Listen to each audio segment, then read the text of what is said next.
Okay, you're listening to Hall Monitor on WPPM 106.5. This Hall Monitor election special. You can find us on Comcast Channel 66 and streaming live at phillycam.org. You can also find us on Twitter at Hall Monitor WPPM, on our website, www.hallmonitor.org, or on Facebook at PHM WPPM. This is our big election special. Mercifully, the spring primary has come. Not a moment too soon. Lance, how are you tonight? I'm all right. I'm guessing who's going to win, but I think I'll keep that guess to myself.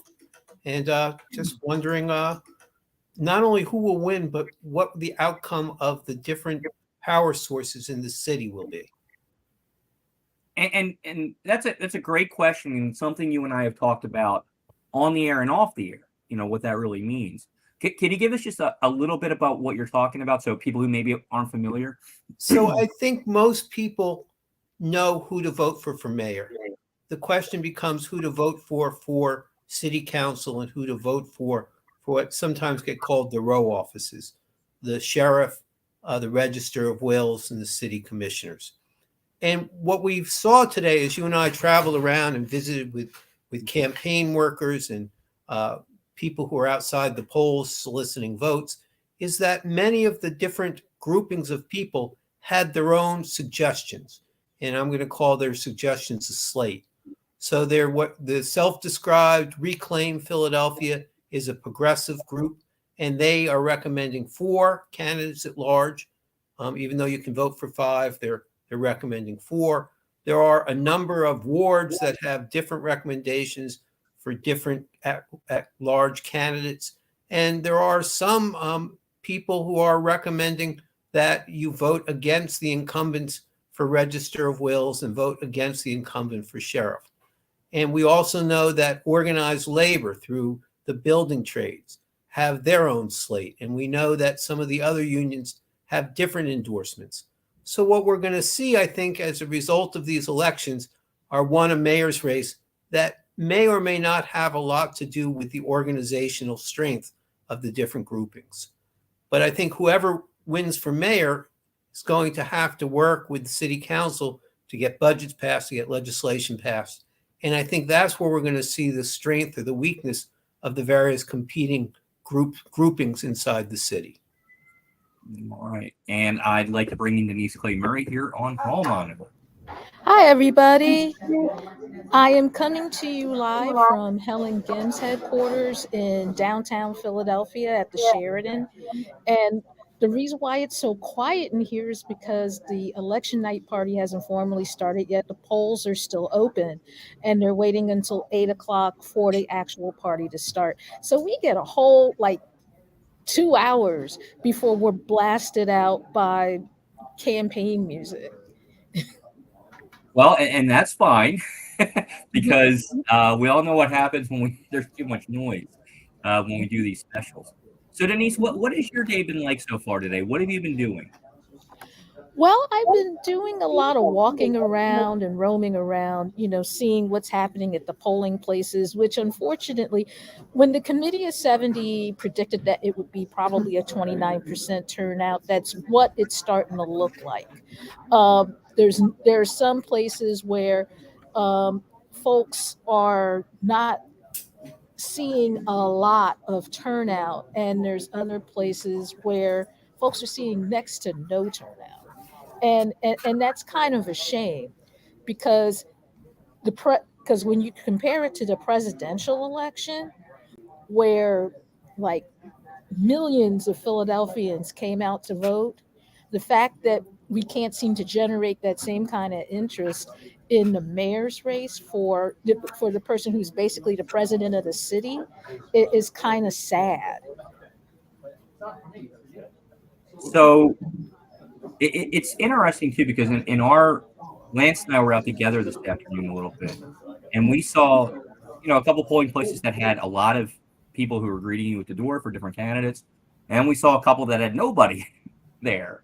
And it sounds like that's kind of what you were seeing too. It was depending on where you were, and who was pushing for who and all that. Now, one thing, am I correct in assuming that at about 8 o'clock we're going to see at least some of the mail-in ballots tally? Yes, I talked to Seth Bluestein, who is one of the city commissioners, and he told me that 60,000 mail in ballots have been requested. And of that 60, and about 50,000 of them were being counted at the moment. And because Pennsylvania's pre-canvassing law in terms of mail-in ballots is absolutely ridiculous because you can't open any of the mail-in ballots until election day at 7 a.m.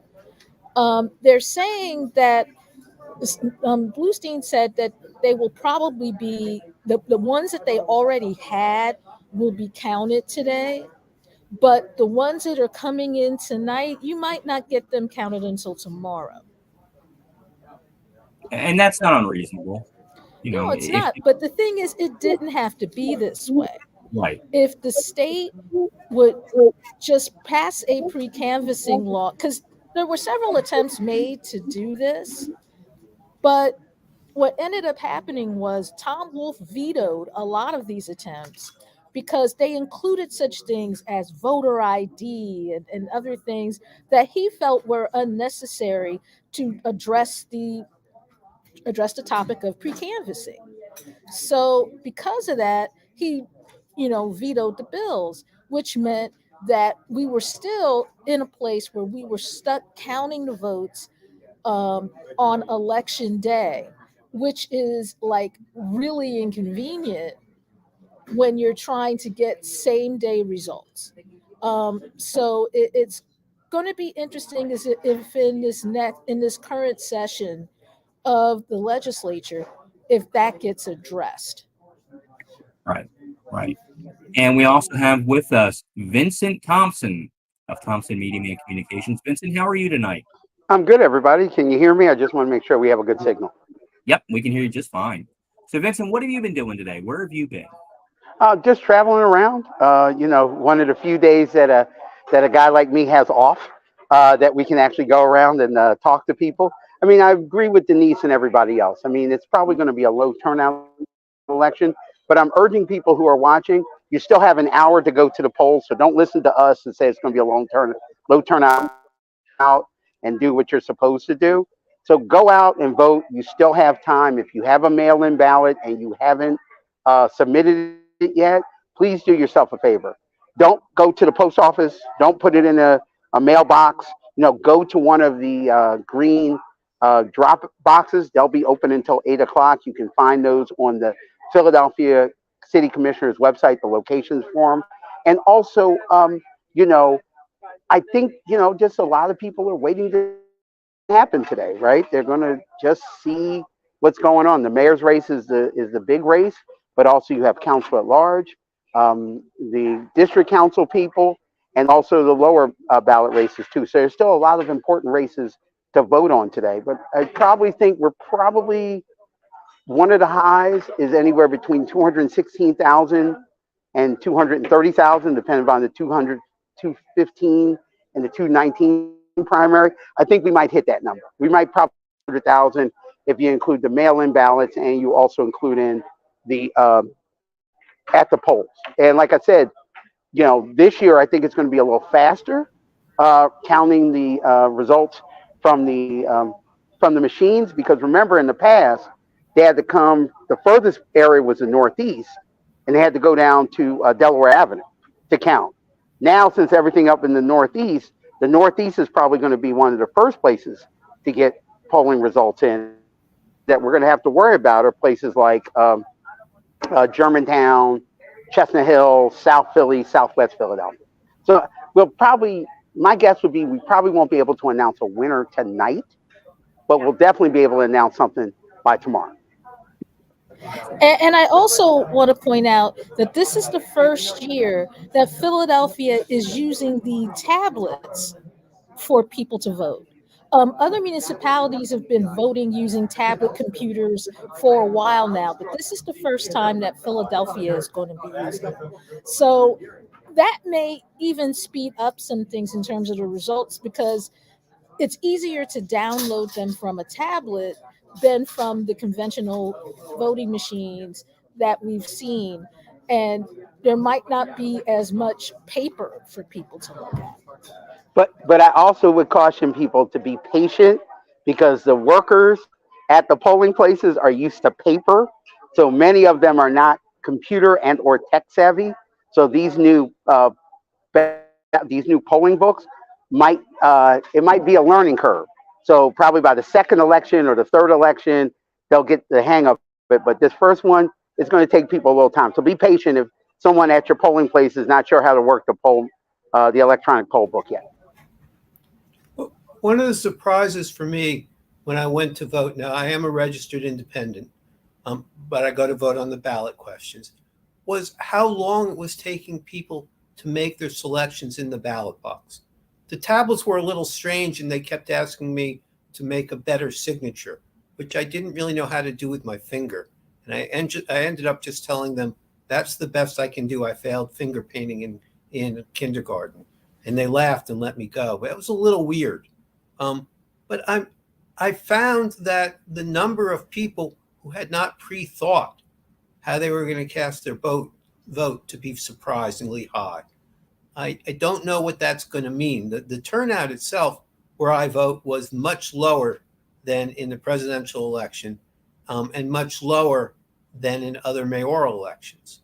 But the length of time each voter took on average was, I think, about 3 times longer than what I was used to.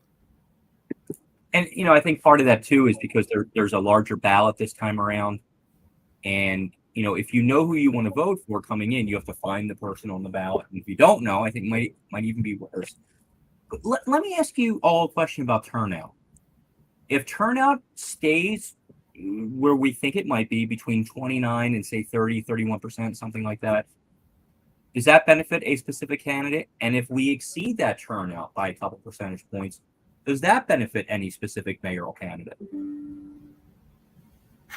I would say right now, Larry, we really don't know, right? Because this election is an election that's like putting together a good meal, right? You got to have a little bit from this and a little bit of this ingredient to have a winner. So, there's the conventional wisdom of, Sherrell might do better.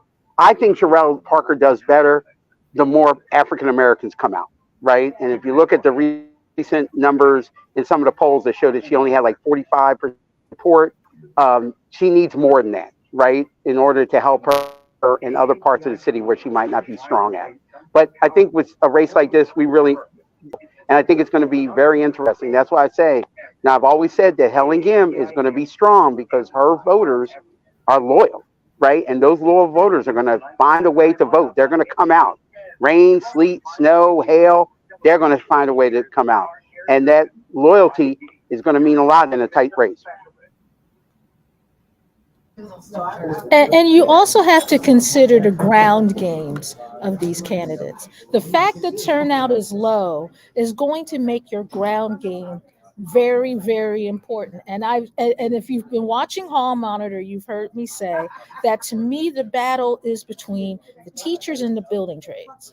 Those are the two big unions or sets of unions that are supporting Helen Gim and Sherrell Parker. The competition is going to be about whether or not who gets their vote out, who organizes the best, who gets their people to the polls, by any means necessary. That's where the rubber's going to meet the road in terms of turnout. Who does the best with turnout?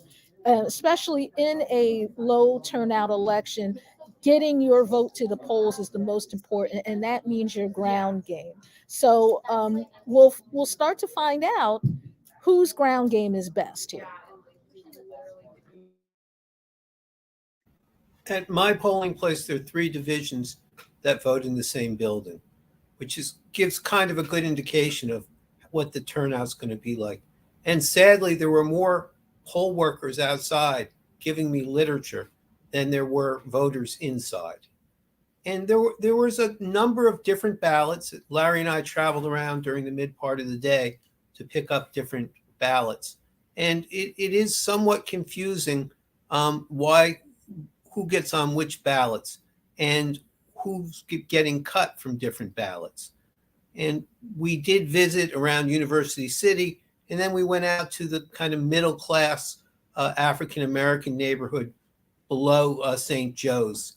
And there, all we saw were Sherelle Parker mayoral signs. There was no evidence that any other candidate was contesting that area.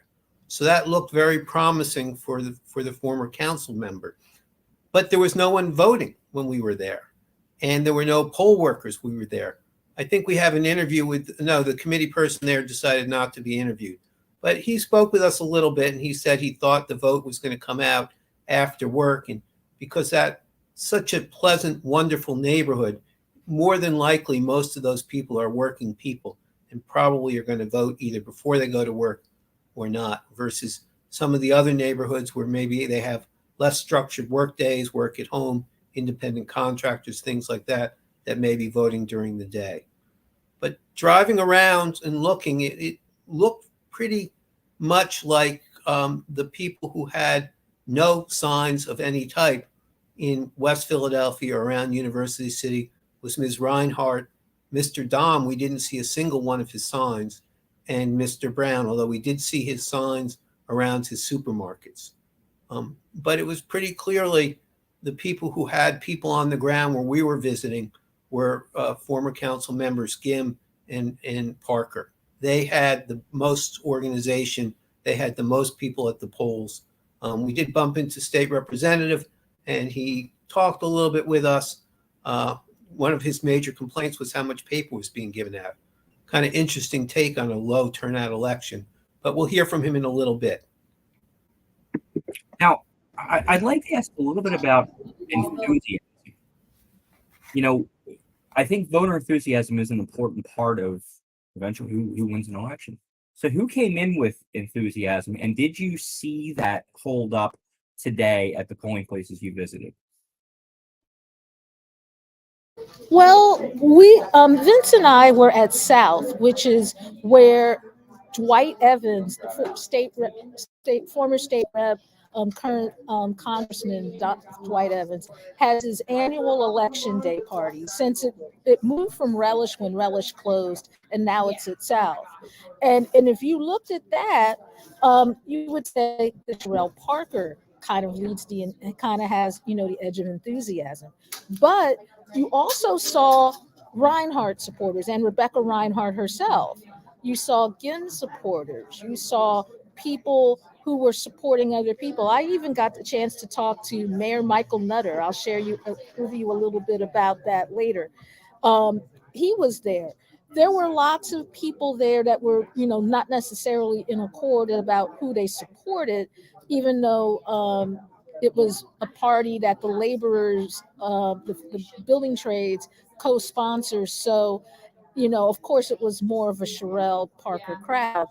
Now, one thing that has kind of bothered me this entire campaign is that not so much that there's a lack of enthusiasm, but there's a lack of people that are willing to have reasoned conversations about this race. I got to a point in my life where I decided that I was not going to discuss campaigns of Sherelle Parker or Jeff Brown with any of my friends, because every single time I started to have those discussions, they would not only turn into arguments, they would turn into arguments that made no sense, where people were accusing me of trying to necessarily bring these candidates down. And I'm like, no, I am just telling you what I observed as a journalist. And I only call balls and strikes. I really don't, no matter who wins this race, Hall Monitor has to work with them. Hall Monitor will interview them. Hall Monitor will talk about what they're doing, with your tax dollars. So I don't have, as my mom used to say, I don't have a dog in this hunt. So if that can be perceived as enthusiasm, then yeah, there was some enthusiasm. But to me, it got to be a little bit unreasonable after a while. And I'm hoping that after we get done with this election, no matter who wins, that we're able to sit down and have a reasoned discussion about whether or not the people we've elected, no matter who they are doing the job without it being seen as a personal attack. Well, Larry, I think if you're talking about enthusiasm, probably the top three have been Hellingham, Rebecca Reinhardt, and Sherelle Parker. Probably if there was a 1A and a 1B, it would probably be Hellingham and Rebecca Reinhardt, probably 1A, and then um, uh, Sherelle Parker as 1B, like a horse race coming up from the outside as far as enthusiasm. But a lot of this is going to be who can get out their vote, right? It's ground game, right? And past where ground game was just, oh, how do we get people to the polls? This year, ground game is going to have to be how many people were able to get their voters who are voting by mail to actually put in their ballots, and then how many are still able to get people to the polling places. So this is all a ground game election. That's all today comes down to. Who can get their people to the polls? Absolutely. And that starts, back in March, right after petitions, or maybe even before that, when you're out there knocking on doors, meeting people where they are, which is the way you win any election, as far as I'm concerned. Lance, did you have something on enthusiasm? Well, I wanted to talk a little bit again about the newer forces. So with John Doherty being convicted and with former council member Heenan actually incarcerated, there's a new head of the building trades. And this is his first election. And he's really going to be tested. He's clearly supporting Sherelle Parker. Will he be able to get the other members of the building trades to turn out to get their members out? I think it's also, and we're like everyone else, we see the building trades, but it's also SEIU, which tends to be lower income workers, lower income unionized workforce that is supporting former council member Parker, and they're being tested. This is going to be an example where they have left behind their traditional progressive roots to see if they can build. We see State Senator Sharif Street is now the head of the State Democratic Party structure. And it's the first time that he's been in this position. And he has endorsed former council member Parker. And will he be able to utilize those forces inside the Democratic City Committee and inside the Democratic State Committee structure to get the voters out? So I think there are an awful lot of people who, for the first time, we're going to see how effective they are at taking over these new roles. We know from past experience that John Doherty and Bobby Heenan were really good at spending dollars and getting people out to vote and organizing the elections. We don't know how Mr. Boyer is going to do yet. I know some people are hoping he'll do very well, but I think the question remains open until we get a look at this election and these results. Same thing with State Senator Sharif Street. Same thing with the leadership of SEIU. I think we're also going to be able to get a rough estimate of can you pay for door knockers and pay for committee people. When Larry and I were out earlier today, we had a committee person say and point out to us that when Hillary Clinton was running for president, she didn't use any of the existing Democratic Party city committee. She brought her own people in, and he told us, frankly, it didn't work. Strangers knocking on doors is not as effective as neighbors knocking on doors. And I know former council member Gims, part of her organization is relying upon people coming in from out of state and people who are paid canvassers to do that door knocking. And I think we're going to get a sense of how powerful a tool that is. And I think when we look at someone like former council member Dom, who's really paid for his entire election apparatus, he's not endorsed by a single union. He doesn't have any group supporting him. We're really going to see, can you just spend money to build organization? And I think those will all become clear, and they'll also give us some indication of how whoever's elected is going to be able to govern. And while we're focused on who's going to win, I think ultimately we have to ask the question of, is the person winning going to be able to govern successfully and put their ideas into practical play because they have enough support outside of their own election apparatus to pass the legislation necessary? All right. So And I don't mean to interrupt. I'm sorry. It's just that Ryan Boyer, the head of the building trades, probably has more at stake in terms of getting people out than you think, because the last time that his first real time attempting this was the Senate race between John Fetterman and Connor Lamb and Malcolm Kenyatta et al. And Connor Lamb was the candidate that the building trades put all their money and time and effort into, and he didn't even make it out of the primary. So right now they have to they have to get a win here, so they don't seem to be they're not perceived as weak due to that. So there's a lot at stake for him, because let's face it, Johnny Doc, despite the fact that he ended up getting arrested for what he did, he was kind of a force politically.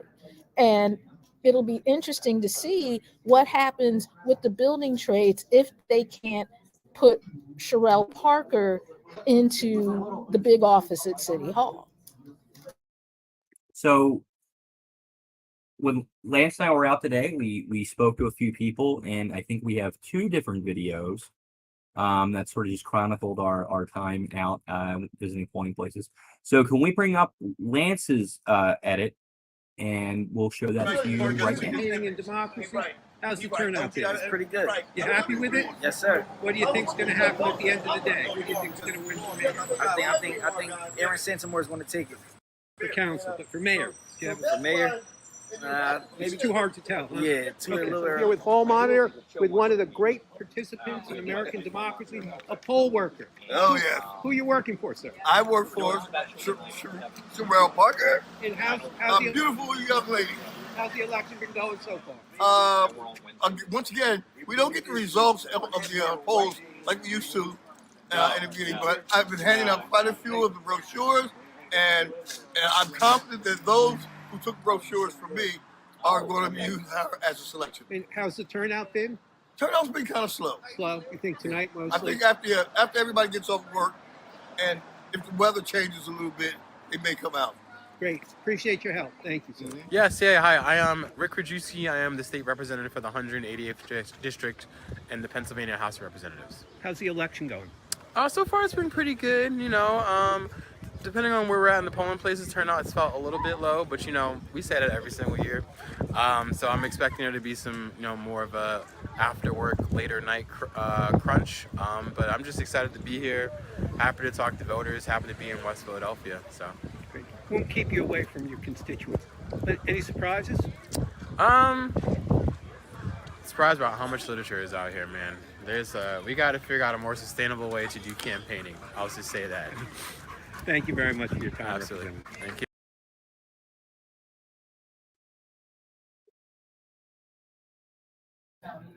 Okay. He was out campaigning for his council candidate. And he was, I would say there were not a lot of voters who came to vote while we were visiting with him and we were there. But I would say it appeared that a fair number of his constituents knew who he was. And that was a pleasant surprise. He didn't have an entourage with him by any stretch of the imagination. And how he looked was how he looked. He didn't have anything identifying himself as a state representative. But he was shaking hands, and it was interesting to see he was not endorsing an entire slate. He only had one council candidate that he was actively campaigning for, and he was not actively campaigning for any of the mayoral seats.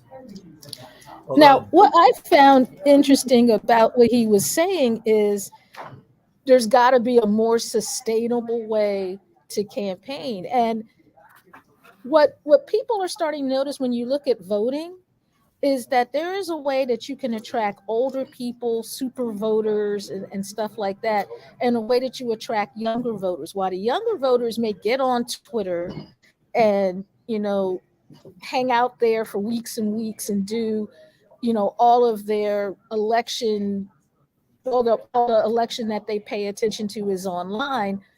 Older people, the super voters, they need that paper.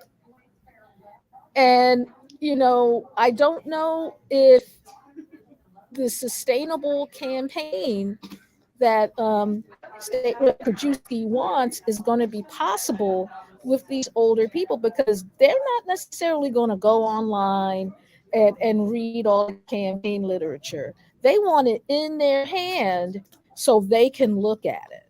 So we may not ever get that more sustainable campaigning. No, I think you're right. It's part of the experience for a lot of people, and not having a ticket in your hand, I think for some people would just throw the whole thing on. Now, the candidate that Rep. Krajewski was working with today was Amanda McGlynn, who we also ran into while we were out meeting people today. So can we play the second video? So it's nice to catch up with a candidate. So tell us, what has your day been like so far? Yeah, so I've been bouncing all across the city. I started out in the Northeast, and then I went a bit to North Philly, and then the Northwest, Mount Airy, Roxborough. Now we're here in West Philly. Been talking to voters all day at various polling places. It looks like, people are showing out. They're showing up. And yeah, lots of poll workers hard at work. So with the sheer number of candidates running at large, how did you manage to stand out a little bit and make sure that people knew who you were in this sea of so many people? Yeah, so I'm an organizer, and I've worked for the past decade around affordable housing, criminal justice reform, education. Co-founded an organization called Reclaim Philadelphia and have run winning progressive campaigns across the city. So I'm really deeply rooted in lots of different communities across the city, and had a really large built-in base of support of people who pushed me to run for this. And I think, that plus the fact that I am a lifelong Philadelphian, working class white person who's also anti-racist, and my platform. I'm running on a clear agenda around rent control to make sure that landlords can't price gouge, making sure that we're funding our parks, our recs, our libraries, and wrapping that very clearly into a holistic approach to community safety instead of criminalizing our neighbors. And as you've been going around today, how has turnout been? What are you hearing? It seems like a steady trickle all day long. I think we're seeing like some changes in voting after the pandemic, and now we're allowed to vote by mail. So years ago we would see a rush in the morning, a rush after work, and it's been a pretty steady trickle every polling place I've been to, and I've been to about 10 so far today. Well, thank you so much. All right. So tell us who you're here for today. I'm out here supporting my friend and fellow organizer, Amanda McGlynn, for City Council at large. Okay. And how's turnout been so far? I mean, there's a lot of people here voting, so I'd say turnout has been good. Some folks have already made up their minds about who they're voting for across the ballot, and some folks are just curious about the candidates that are on the ballot today, so having some good conversations. So you're here representing a council at large candidate. When people come in, are they saying there's so many candidates, I don't know what to do? Or do you feel like they have a good idea of what they're doing when they get here? I mean, it's a mix of people. Some people have come and they've already learned what they needed to learn about the candidates and made choices about who they're supporting. So just like a brief interaction, they know who they're voting for, and they might take some lip for me, they might not, and they continue on to what they're doing. And other folks who are just like, oh, I'm not sure, I'm figuring it out right in this moment. And so they're open to having more of a conversation about the candidates I'm supporting. Okay, great. So tell us, how has turnout been so far today? Pretty slow, but fair enough. People want to know, people don't want to know, people already know. People did a lot of ballot voting through the mail. So, but pretty nice people. All together, nice people, but that's because I'm nice. That's so. But there's been a lot of mail and television commercials and everything in this election, even text messaging.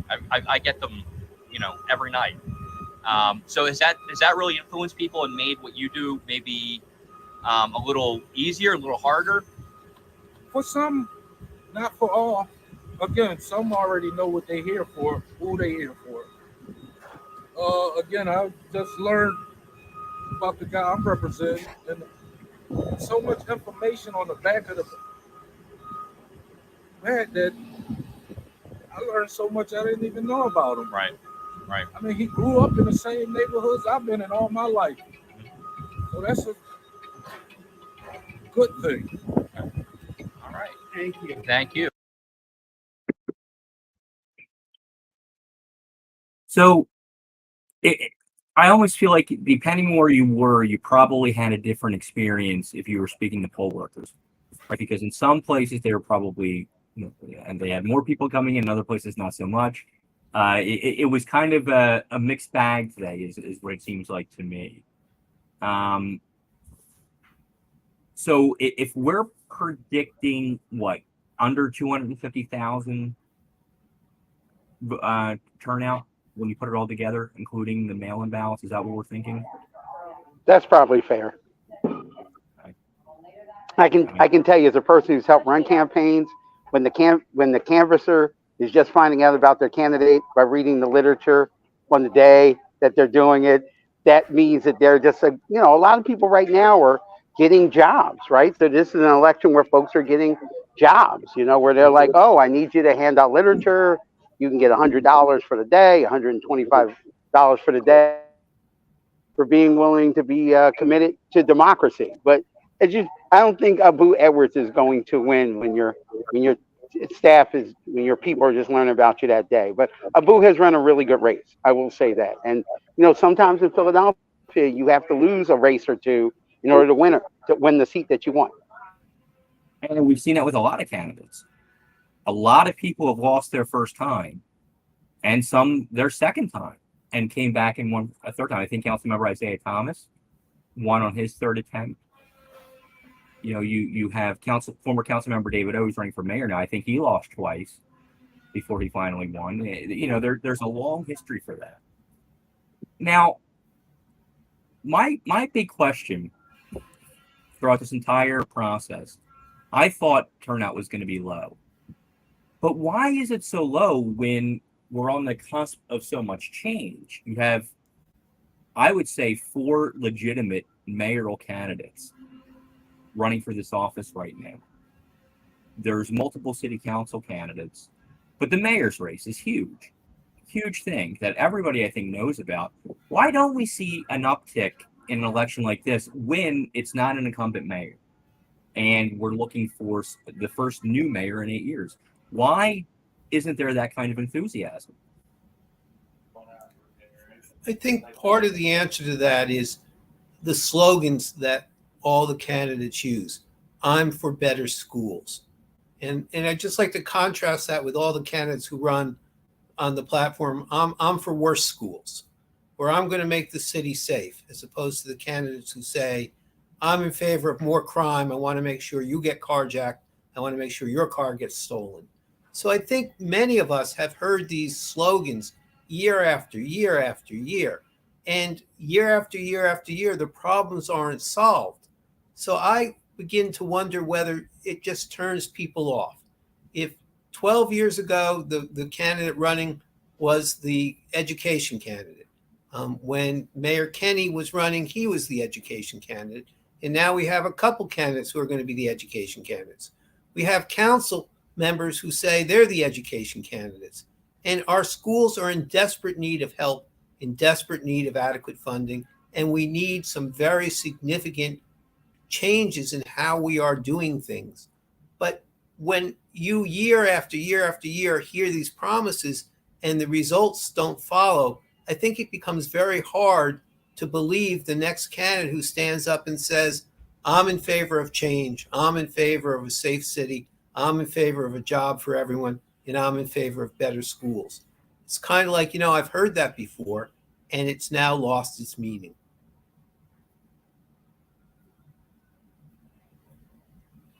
Vincent, what do you think about enthusiasm for this election?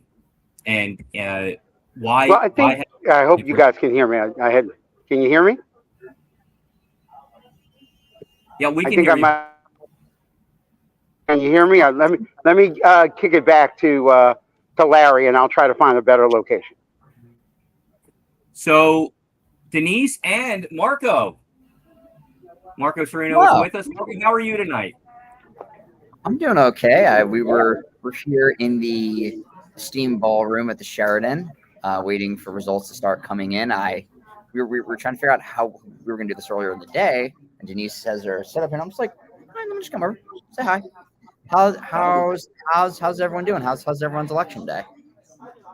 Pretty good, pretty good. Now, what were you seeing out there today? Because you were out a lot today, working with the Tribune, and you were visiting polling places, right? Most of the day.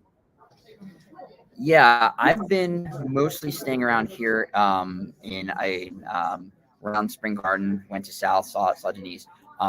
Actually had a chance to talk to the 8th Democratic ward leader right outside Ben Franklin High School. A couple things, probably have talked about this. Turnout's been low. It looks like we might beat the 2015, which I think is probably the bottom, which shows, hey, people are starting to understand this is a big race and people are starting to come back. I don't know if you're ever going to get the engagement levels of, the Kennedy Democrat, the 60s and the 50s and stuff, but people understand the magnitude of this moment and they're at least starting to meet it. Heard a lot of really good positive things about the ebooks that the pollsters are using. In my previous role, I was there when they brought on the new machines, and a lot of controversy around it. One about the procurement, and two about how they were working. But it sounds like people have really done a good job of adapting to the technology, and the technology, especially if you're like at the wrong location, they can tell you, oh no, you're not, you're good, but you just got to go, four blocks south and 2 blocks west to the next polling location. That's actually closer to your home, which, especially for a city like Philadelphia, where there are more people moving in, more people who haven't lived here 30, 40 years plus, who may not know where they are if they've changed apartments or they're moving in from other cities, gives them a really good advantage with that. Now, when you were visiting polling places today, did you notice that there's more enthusiasm for one specific candidate? Was it sort of a mix? What were you seeing? I hadn't got a chance to get out to too much of the polls. From what I've heard from other people, though, there have been a lot in the Northwest for Shaw Parker, a lot in the South Philly area for Helen Gim. Looking at the maps from 66 wards, a lot of engagement there in that sort of northwest corner of Center City, the 8th ward, which also had really good levels of folks doing mail-in ballots. I don't know how much that really bodes for things, but another thing that was mentioned from one people I know from another one of the campaigns is people have been like pleasant to each other. I guess things haven't been as acrimonious as the big general elections, especially 2020. I just remember seeing that from home, but it looks like people are sort of meeting the moment with an appropriate level of professionalism, civility.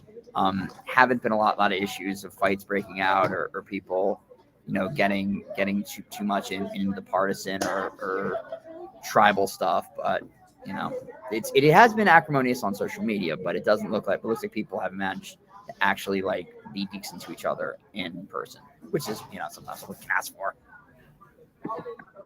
I think that the pleasantries will certainly fall by the wayside if this election, the count takes a long time, and if there's litigation involved, God forbid.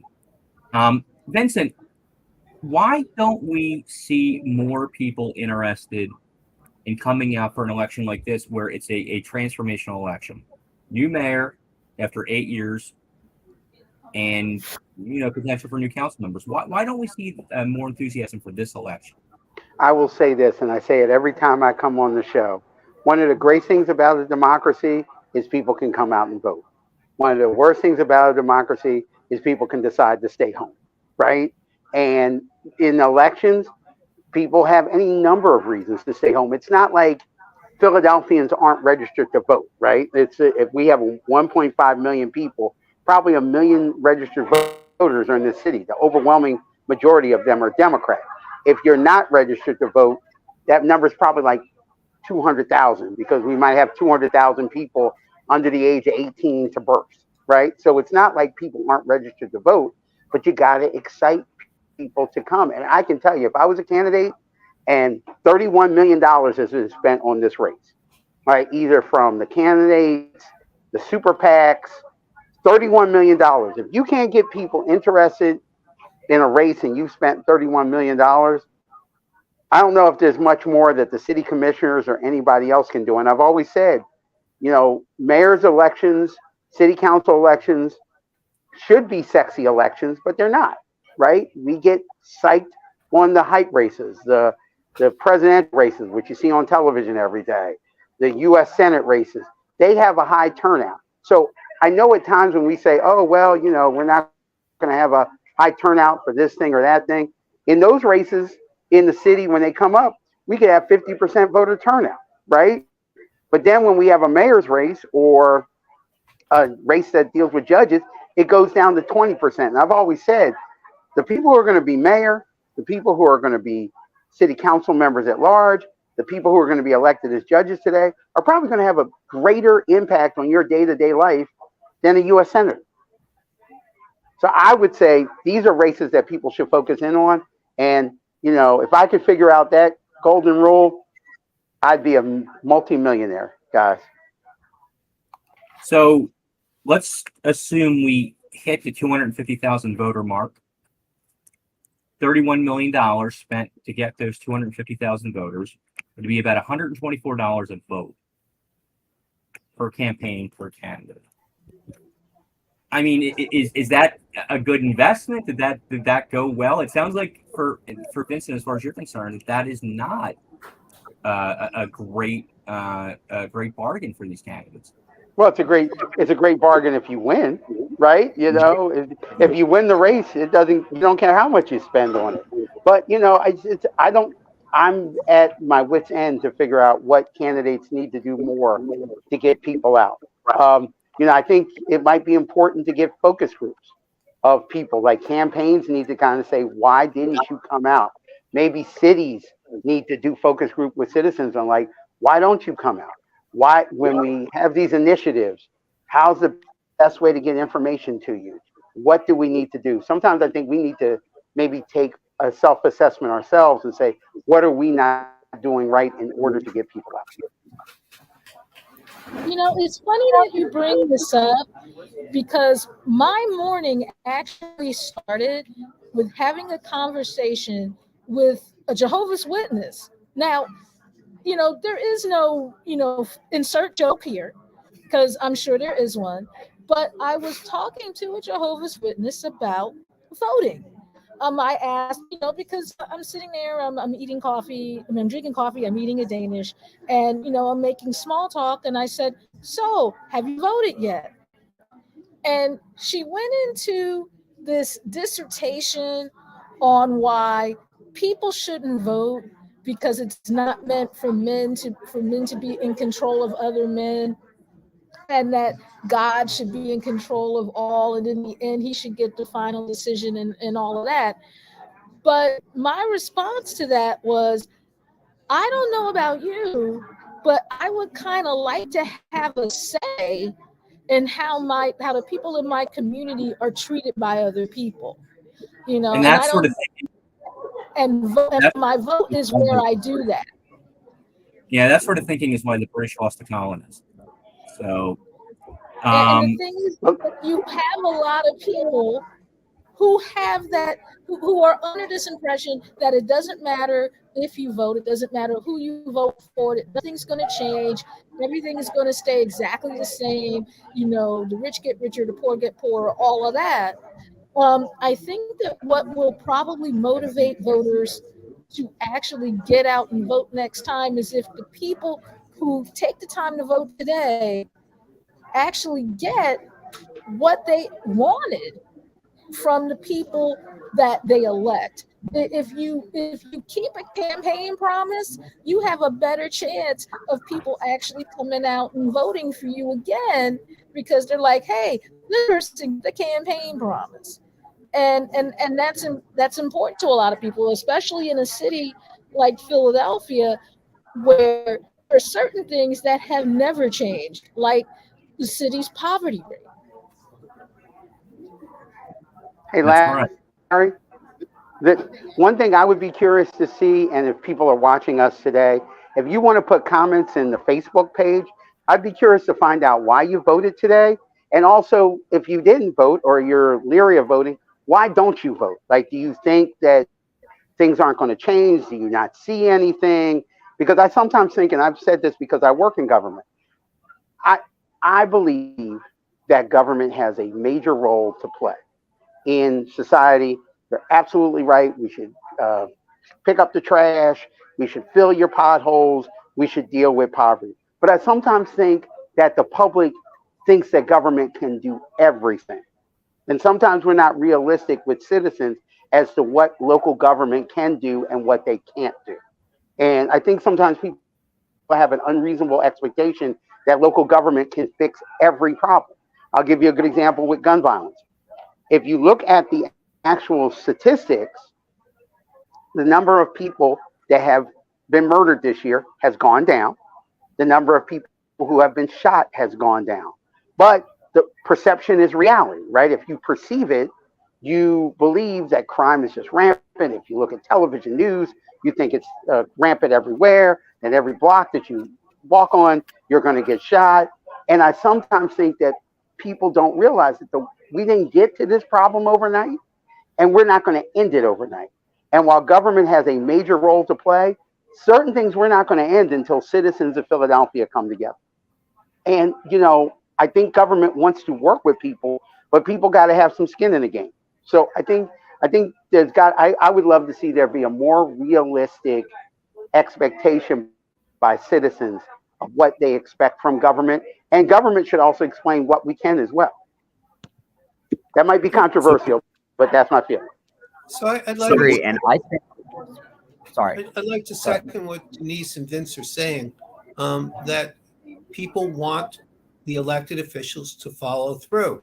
And because the elected officials to get elected often have to overpromise, it becomes almost impossible.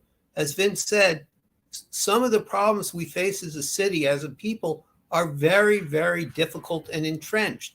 And a candidate says, and this is a quote from many of the candidates, on day one, I will. And the truth is, on day one, no one will solve the problem. It is impossible on day one to solve the problem. So candidates overpromise because they feel if they don't overpromise, they won't get the votes. And therefore, they make these promises and then they don't follow through, they don't deliver, and more people are turned off. I'd also like to just go back to what Marco pointed out, which I think is something I missed, but it's absolutely true. I've been following Philadelphia elections since 1978. It's a lot of years.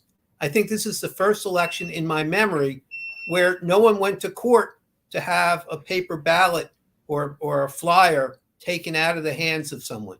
There were no dirty tricks. There was no court injunctions to stop people from passing something out. As far as I know, no one went to court to say, that's not really the Democratic City Committee ballot. This is the Democratic City Committee ballot. And the person who put something out and printed something under the wrong name has violated campaign finance laws. So I'm hoping that's a very significant change, as opposed to an aberration. In the next cycle, we'll go back to fighting with each other and cheating each other and doing all those things. But I have not met Marco before, but I'm just looking at Marco, I will say you're somewhat younger than me, maybe a lot younger than me. But it is really remarkable. The committee of 70 didn't get quoted. No one interviewed them. The courts didn't say, hey, give us those ballots, give us those flyers, give us those fake things. Didn't put anyone in jail. None of that has happened. And that's a good thing. So I think, Lance, a lot of that is based upon the candidates. How the campaigns go is based upon the candidates. You know, the people that ran and are the top 5 are really good quality people, right? And I don't think that they want the shenanigans, and even the super PACs have been steering clear of that kind of stuff. Now we can talk about the Jeff Brown super PAC a little later, but you know the super PACs have kind of generally stayed away from it. So I think a lot of campaigns are driven by the candidate, right? So if the candidate wants it a certain way, it's going to be a certain way. So I have to praise the candidates as well for having a foresight of saying, this is not how I want to win this election. I think that's very wise. But those of us who are old enough kind of correlated to the passing of Tommy St. Hill. So a couple quick announcements. We're about 5 minutes out from 8 o'clock, and we believe that at least a portion of the mail-in ballots will be counted and posted on the city commissioner's website to give us an indication of where we are in this race. I'd also like to bring in Vanessa Maria Graber joining us. Hello. Vanessa, how are you? Hey, I'm doing well. Happy Election Day. And so we also have a YouTube or a Facebook comment from Kevin Lockett 215. I think there's an incentive for both the media and political leaders to maintain a certain level of ignorance about government. There's a reason expectations are unrealistic. Vanessa, I'm going to give you the first crack at that. What do you think about Kevin Lockett 215's comment? Well, I think maybe for the part about political leaders maintaining a certain level of ignorance about government, I don't actually think that that's true about all media, right? We're actually here as journalists doing a show every week about government. So certainly that doesn't apply to most people. I think there are some real unrealistic expectations about what each candidate can do. And that speaks to what we've talked about in previous episodes, and there being a lack of civic education and civic literacy, not just for high school students, but for adults of all ages, especially people that are new to Philadelphia, people coming from Puerto Rico. There's thousands of new voters coming from many different locations, and they haven't been properly oriented to the quote unquote electoral system. I know you were talking previously about why people don't come out and vote, why people are disenfranchised. And there's some things that I want to mention that weren't really talked about before. And again, many of you know, in 2020, I spent a lot of time in District 7 and also this primary season in District 7, going to a lot of events and talking with residents. And District 7 has the lowest voter turnout in the city. They'll be lucky if they get 10% of eligible voters to come out. Hopefully there'll be more, but we'll wait and see what the city commissioners report. And people said things that were very easy to understand, right? They thought there should be early voting. It was very inconvenient to vote during the workday. They thought that election day should be a holiday like it is in other countries. A lot of people had issues with transportation, with childcare, with understanding the entire ballot. A lot of information is not accessible to them, although I do think they've done a better job at, creating apps and things on the websites to show people where their polling locations were. Of course, in 2020, that was a really big problem. They eliminated over 100 polling locations and changed many residents' polling locations. And then for a lot of those people, especially elderly individuals, they were no longer in walking distance. They had to take public transportation or get a ride. For those who have disabilities or, they weren't able to drive themselves. So these are all conditions that we can change, right? We can pass laws to have early voting and to have election day be an election. There's also states that have same-day voter registration. We don't have that in the state of Pennsylvania. So certainly there's many things that we can do to make voting more accessible to people. And then there's, the apathy part, the disengagement and the distrust of government. And we have to remember that Philadelphia has a very, very high rate of people living in poverty, right? That's why Philadelphia is the biggest, poorest city in our country. And when people are experiencing poverty and racism, structural and institutional racism, it becomes very difficult to have confidence in a system that regularly oppresses them. And so for many people that I talked to, they felt their vote didn't count because there's not a rigorous multi-party system, right? It's dominated by a Democratic Party which in a lot of people's experience and point of view has resulted in their oppression. And so there's other things too. I mean, people are experiencing a lot of trauma with the gun violence, with crime, with mental health issues as a result of the pandemic. And many people I talked to said, I can't even focus on that right now because I'm just trying to get my basic needs met. People are experiencing problems with housing. People are living paycheck to paycheck. People are having health issues. And when that is the case for somebody, the election voting becomes a very low priority. So we need to do a better job of making sure people's basic needs are met, that their neighborhoods are safe, and that voting and elections are accessible to them. And with that, it's the time for the the station ID. So I'll do it for everyone. You're listening to WPPM LP in Philadelphia with the Hall Monitor Show and our election night special. I'll toss it back to you, Larry. Thank you, Vanessa, and thank you for the ID. We are at the 8 o'clock hour. Polls are now closed in Philadelphia. If you are in line, you can still vote. If you are not, that was the opportunity. So it's 8 o'clock. Polls are closed. We're going to keep an eye on the Philadelphia City Commissioner's website, and everybody can do this at home. You can pull it up right now. Our understanding is that some totals will come up fairly soon. They are the mail-in ballots that have been coming in for weeks now. And we're going to keep an eye on that. We're going to keep refreshing, and we're going to let you know as soon as we see anything. If you see anything before us, let us know. And so we are keeping an eye on that for you. And let's see here. So Vanessa, let me come back to you. What were you doing today? What did you see out and about?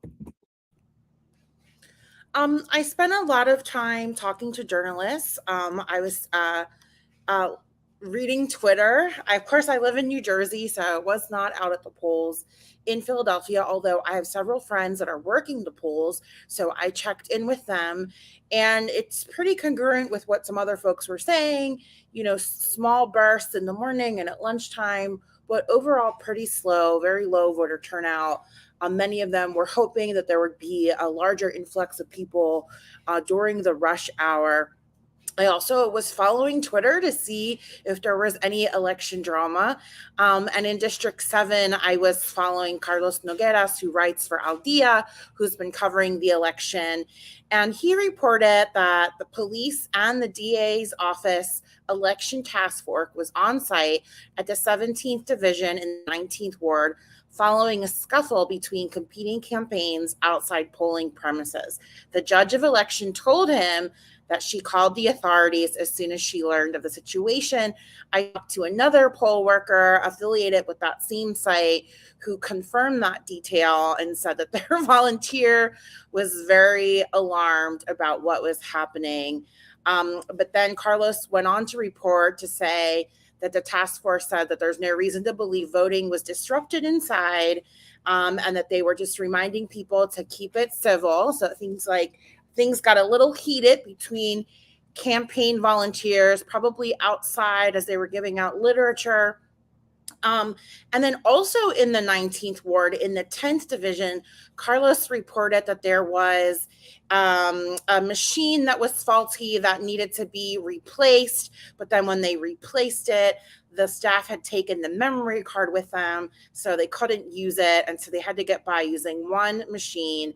And then there was also a shooting that was an attempted hit and run at North Master Street, also in the 19th Ward, adjacent to a polling site. And so the workers got inside the polling location, which is in a garage, and they pulled down the door.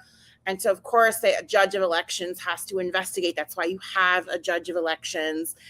And fortunately, they said that, according to Carlos, that the poll site never closed. They lowered the garage door to barricade themselves from outside the scene, but voting never stopped. So getting a little crazy in District 7.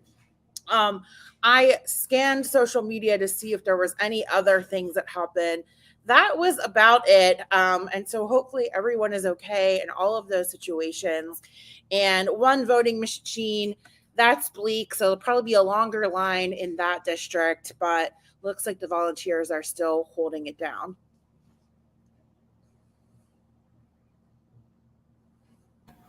All right, thank you, Vanessa. And that's a lot. A lot happened that we hadn't heard about. So thank you so much for bringing us up to speed on that. So let's talk a little bit about what this election really means. So before we do that, I just want to clarify. It's now 8:05. We don't have any results yet. We won't have results from the machines. Our specials can end at 9. So we're probably not going to see any machine votes before we go off tonight. But we do think there's reason to believe that we will see mail-in ballots, which will give us a good view of where we are. So what I'd like to do is talk a little bit about what this election could mean as far as and what I believe to be a transformative election. So when we look at this election, regardless of who wins, do we expect to see a different change in tone at the top office? Do we expect to see it more the same? How do we compare and contrast? And this is a difficult question, I understand, without knowing who the winner is going to be. But what do you expect that next person to start doing right after this primary, even before they get sworn in? What are we going to see in tone after this? Well, traditionally, what ends up happening is that everybody takes time off after the primary because it's been such a slog and they want to rest. And the ball, and it kicks into high gear again after Labor Day. I'm not sure that's necessarily going to be the case this time because for once, whoever the Democratic candidate is going to have a Republican candidate that Democrats actually like. In fact, I wouldn't be surprised if, depending on who wins, you started to see an organization similar to like Democrats for O or something, because he's a likable guy. They liked Democrats liked him in council. Democrats liked him sometimes more than the Republicans did. So if he can get some traction, that might mean that folks have to start working hard a lot earlier than they normally would.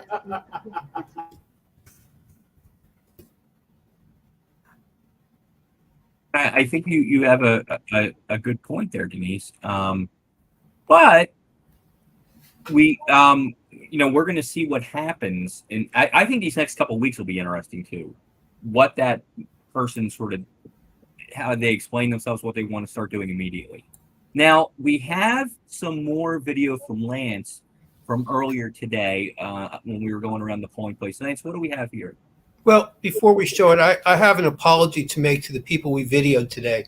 It really wasn't, I thought we were going to be doing this live on television, and I apologize to the people we videoed who we told could watch themselves on television. I feel awkward. I usually make my own mistakes, but somehow this mistake was made for me, and I feel responsible for it because I certainly misled the people we were videoing. And again, I don't have any other way of apologizing than doing it now.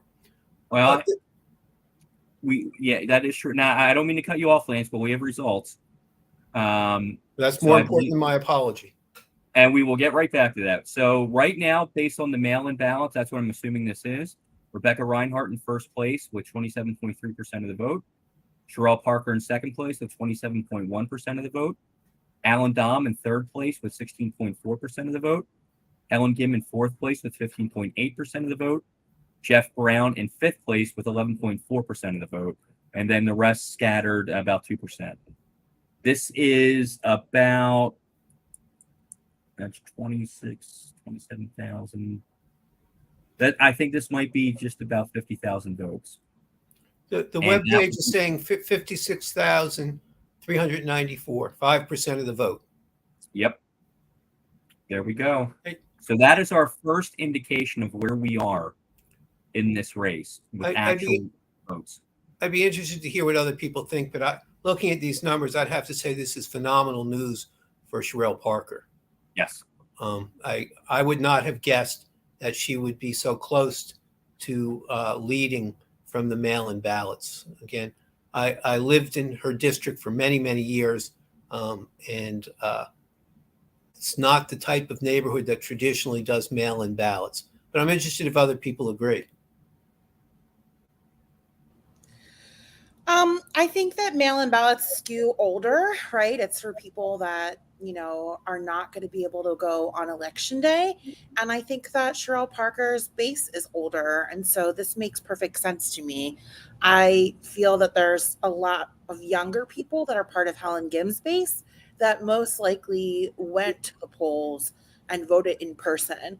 I could be wrong, but I did a lot of work educating people about mail-in ballots, and the people most interested in mail-in ballots were almost always over the age of 65 years old for the reasons I mentioned, because it was harder to get to the polls, they were further away, a lot of people are disabled, and still a lot of people are concerned about COVID, right? Even though the COVID-19 emergency or pandemic officially ended by the CDC, COVID is still spreading, not at the rates that people were getting before. However, people who are immunocompromised, you know, and older folks are more at risk. And so they have more interest in mail-in ballots than younger, more able-bodied people.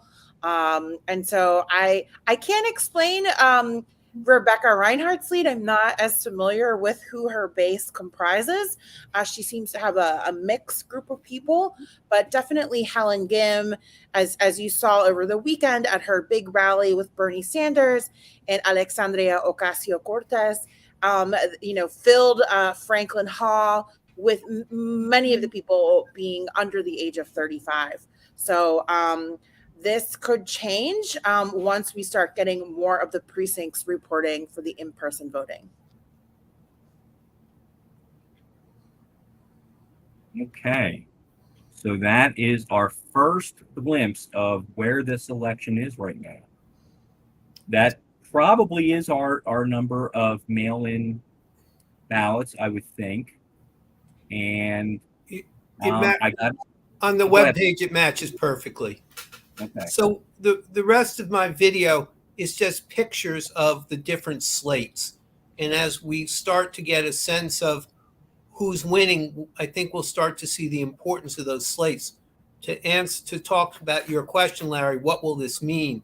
Well, I think if the candidate who wins also is successful at getting their council candidates elected, that creates a better opportunity for them to move their program forward. But let's hypothesize for a second that former council member Gim wins, but the business community is able, through 3.0 and through other vehicles, the Yaz-funded super PAC, is able to elect mostly their candidates. Well, that sets up a dynamic that's going to be very difficult for a mayor-elect Helen Gim to get through her program if a majority of city council is sitting there opposed to her ideas. And that's why I'd like to run this video so we can have a quick look and see kind of what the slates look like. Yep, let's do that right now. There's no sound, so I'm just going to talk through it. These are pictures. Again, you can see here is a slate. You can see who the candidates are. Each one of these organizations is advancing different candidates. And some were surprising and some weren't, and some of the names were familiar and some weren't. And we will see as the election results come in, which slates and which candidates are able to not just get themselves elected, but also to elect the people that they need to be able to legislate. Vincent, what do you make of this tally so far? Well, I mean, first of all, I think people should realize between now and 9 o'clock, most of the vote totals that we're going to get are from the mail-in ballots, right? Because they're already counted. They're already ready to go. I think you'll start getting the actual machine counts probably after 9 o'clock. That's why I'm thinking that we're probably not going to know anything until 11 if we're close. I really don't think we're going to be able to have a victory speech by somebody today. I think you'll have a better idea of what who might win a lot of these races tomorrow, Wednesday. I also have to agree with Larry that a lot of what's happening is people want the mayor's race because the mayor's race is the sexy race, but many of us were worried about what the new city council is going to look like, right? And I have to, for the sake of for public disclosure, I do work for city council, so we are focusing on the council races and who's going to be on the new council, because I think when it's all shaking out in January, most of the incumbents are going to stick around, right? Tonight, we're wondering if incumbent Ketsi Lozado wins her seat, and in the 8th Council District, if Cindy Bass retains her seat. I think in the November election, we're going to worry about the 10th Council District, which Brian O'Neill, a Republican, is going to face a very strong Democrat. I also believe that when November rolls around, we may have the possibility of the first time in history where a Republican is not an at-large member. We have one Working Families Party member who's an at-large in Kendra Brooks. I think there could be a second Working Families Party when we swear in January. So I think most of the council is probably going to stay the same. But like Lance said, it depends on who gets in, who becomes the mayor, and how it impacts their agenda moving forward. All right, so I would like to give you, speaking of council, an update on where we are with that. Same tally of votes, and in first place right now is incumbent council member Isaiah Thomas with 13.68% of the vote. Second place is incumbent council member Catherine Gilmore Richardson with 12.11% of the vote. Third place is challenger Rue Landau with just over 9% of the vote. Fourth place is Nina Ahmed with about 8.5% of the vote. And fifth place is incumbent council member Jim Harity with just over 7% of the vote. So those are your top 5 right now. The rest of the list, Aaron Santamore on the outside looking in with about 5.5%. Sherry Cohen, about 4.6%. Amanda McElmurray, who we spoke with today, just over 4%. Joe Itzkowitz, 3.75%. Erica Almiron, 3.63%. John B. Kelly, 3.32%. DeShonda Williams, 3.15%. Melissa Robbins, 3.14%. And then everybody after that is below 3%. So that's where we are right now with that. In the district races, let's see where we are. Competitive districts. In the 7th district, so far, with the same number of votes, incumbent councilmember Ketsi Lozada at 58%, challenger Andre Celine at 41.5%. In the 8th district, this is, I think, a very competitive seat. Incumbent councilmember Cindy Bass at 53.78%. Her challenger Seth Anderson Oberman at 46% even. And in the 9th district, another competitive seat, less competitive, but challengers.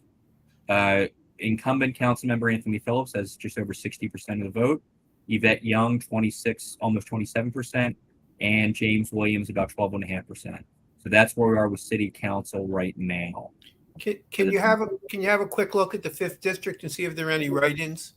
That was a very unusual campaign where the council president's hand-picked successor didn't get on the ballot. A number of people who did withdrew. And there is an inordinate amount, but it's not very high. 6.86% write-ins, just on the mail-in ballots. So there very well could be more, as the night goes on. But 93% of the votes so far in that district for Jeffrey J. Young Jr.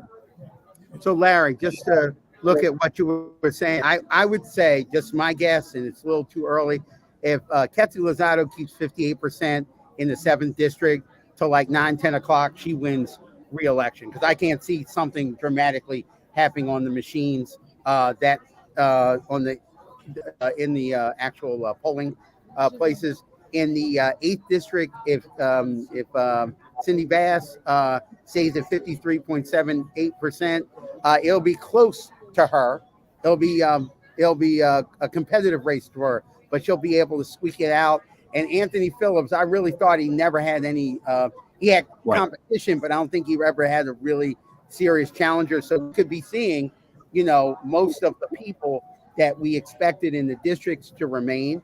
I think it's going to be interesting if Jim Harity stays on because, we do like Jim Harity. He's been a refreshing member of city council, but he has honestly been cut on ballots all over the city. So that's a good example of having city committee helping you. And then we've got to see if Nina Hamad finally wins an election.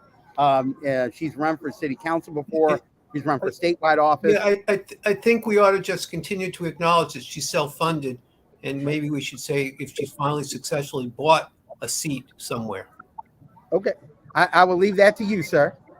And then we have Rue Landau. If Rue wins, she will be the first openly gay at-large member if she wins in November. So I know that some people have been saying that she would be the first. That's not true. The first gay member that we had on council was the late John Anderson. Rue would be the first openly gay member of city council. And is the controller's race competitive? Let me find out. Yeah, I'm bringing up the row offices now. City controller race. This is interesting. Christy Brady, 52.64%. Alexandra Hunt, 23.73%. John Thomas, 23.54%. So that's pretty. That's closer than you would expect.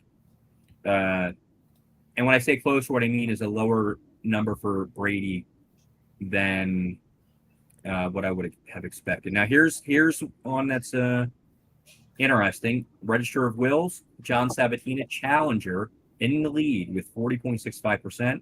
Incumbent Tracy Gordon in second place with 29.5%.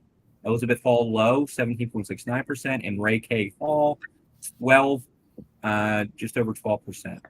In a race for sheriff, Rochelle Bilal, the incumbent, 46.2%. Challenger Michael Untermeyer, 38.84%.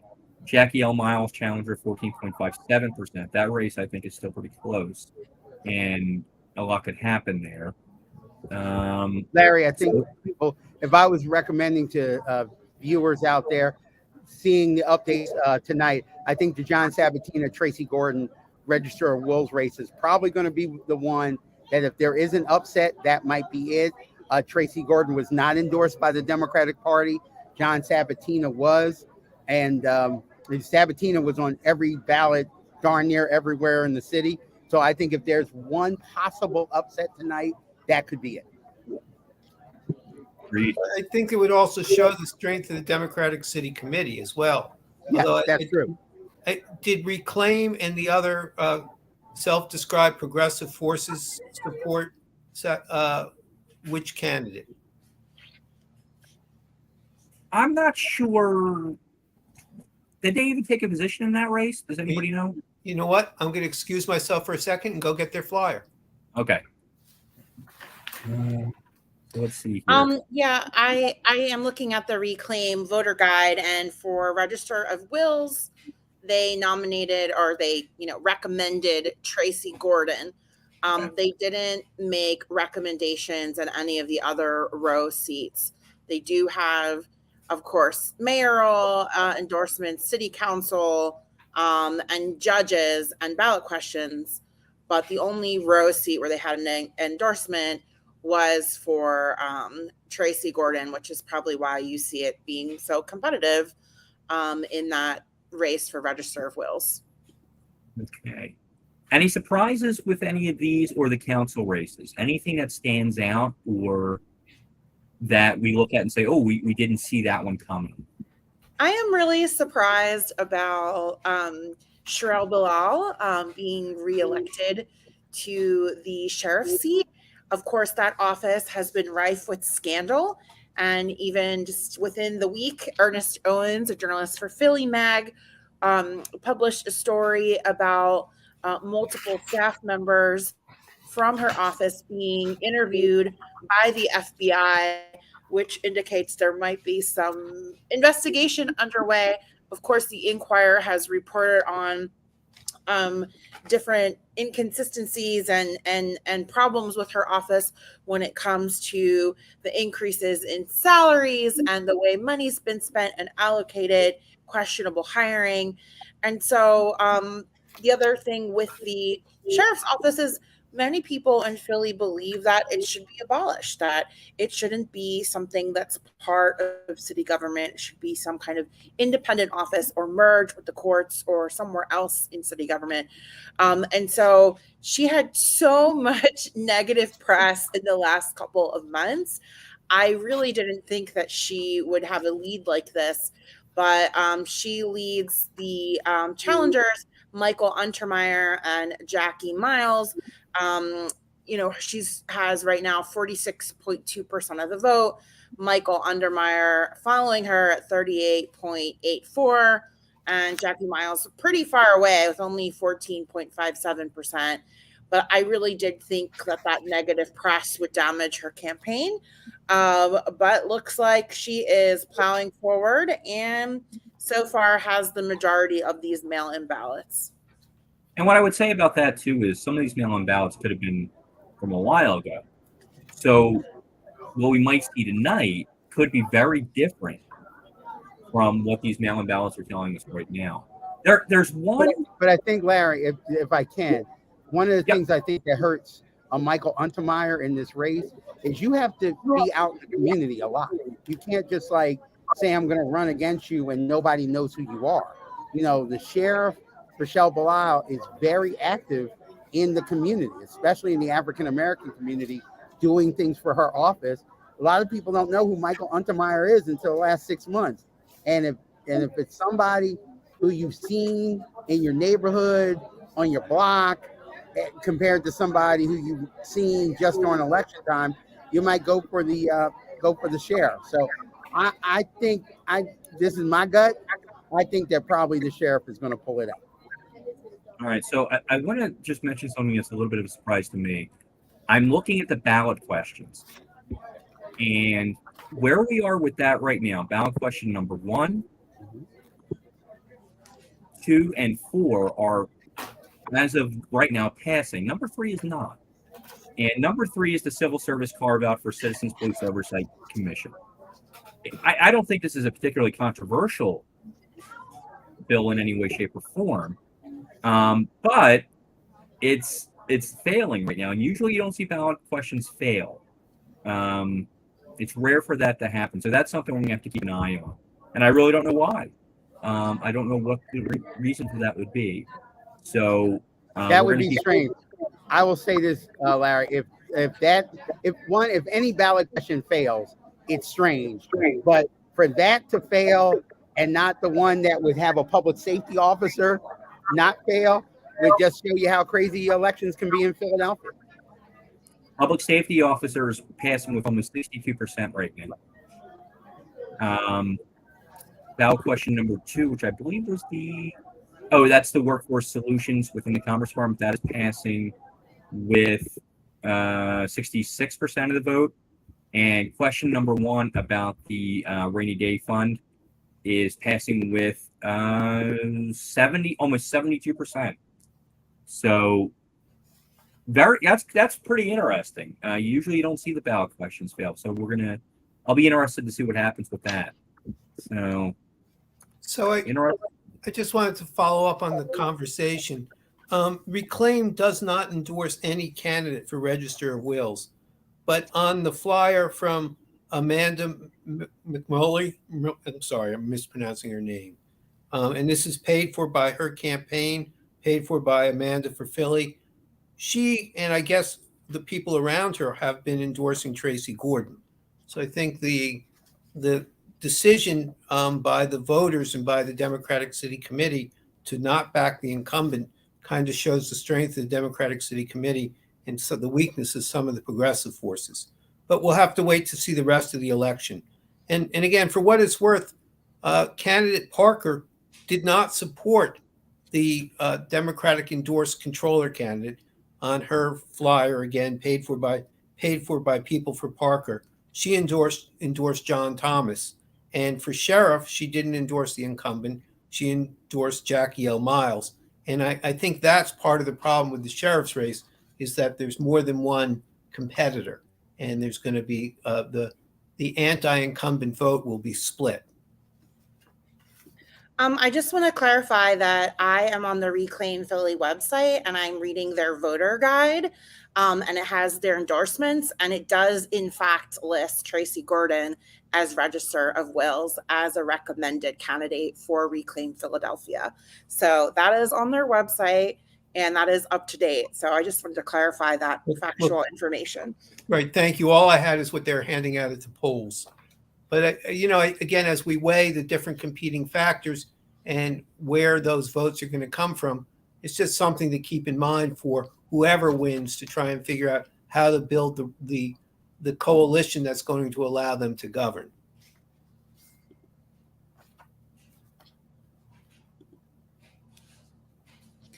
Larry, should we take a look at the judge races? Because they're also listed here on some of the results that we have, especially for the statewide judicial races. Yeah, I was just looking at them a couple of weeks ago on Hall Monitor. We did a very brief explanation of what the different judges do and how this works. The judge races are very strange because they can't really campaign for these positions. So it puts them at a disadvantage and really puts voters at a disadvantage because they really don't know who these people are. I'll be honest, we follow this stuff. We don't know who some of these people are. All we really can go off of is, what the Bar Association recommends and if there's any information out there in the public sphere.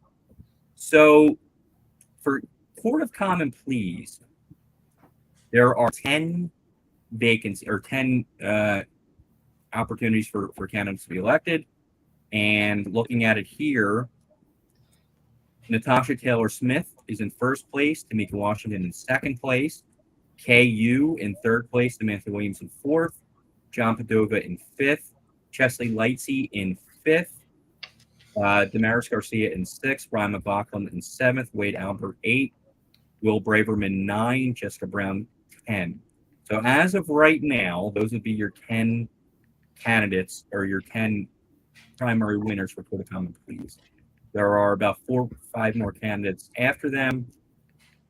Still kind of early, so things could shift there. But right now, that's sort of where we are. For municipal court, there are 2 candidates, and the 2 major candidates are way ahead. Barbara Thompson and Colleen McIntyre Osborne have the lead there by about 20 percentage points over the third place candidate.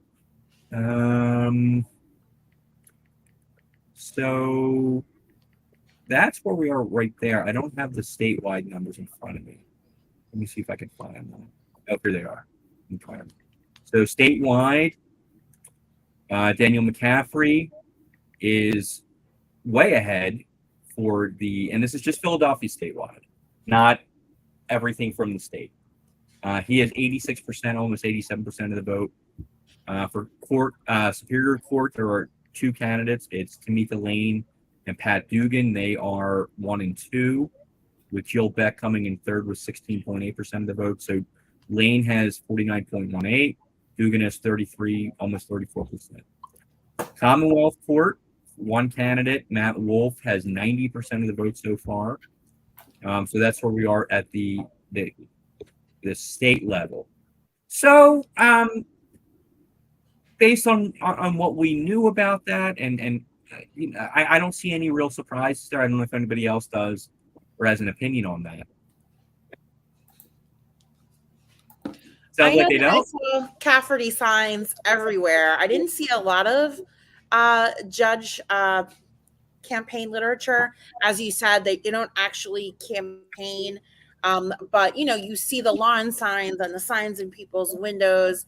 And one that I saw everywhere was for Daniel McCafferty. So it makes sense. He's leading Debbie Kunzelman by a lot. He has 86.86% of the vote.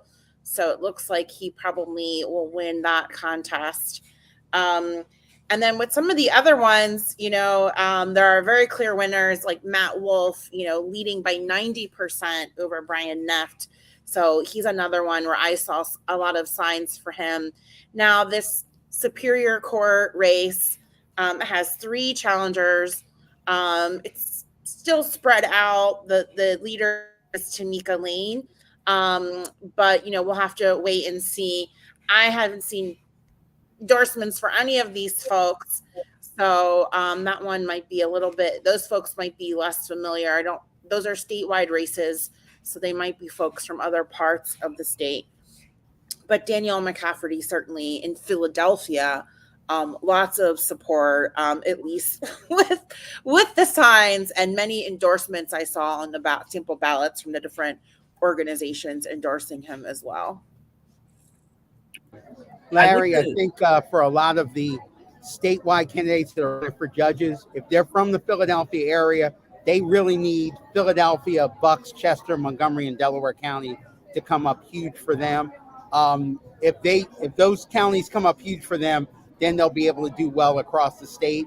No matter what happens in, say, Pittsburgh, Erie, Scranton, those locations in the state, just to let viewers know, we probably won't know about those statewide races until tomorrow for the statewide judgeships.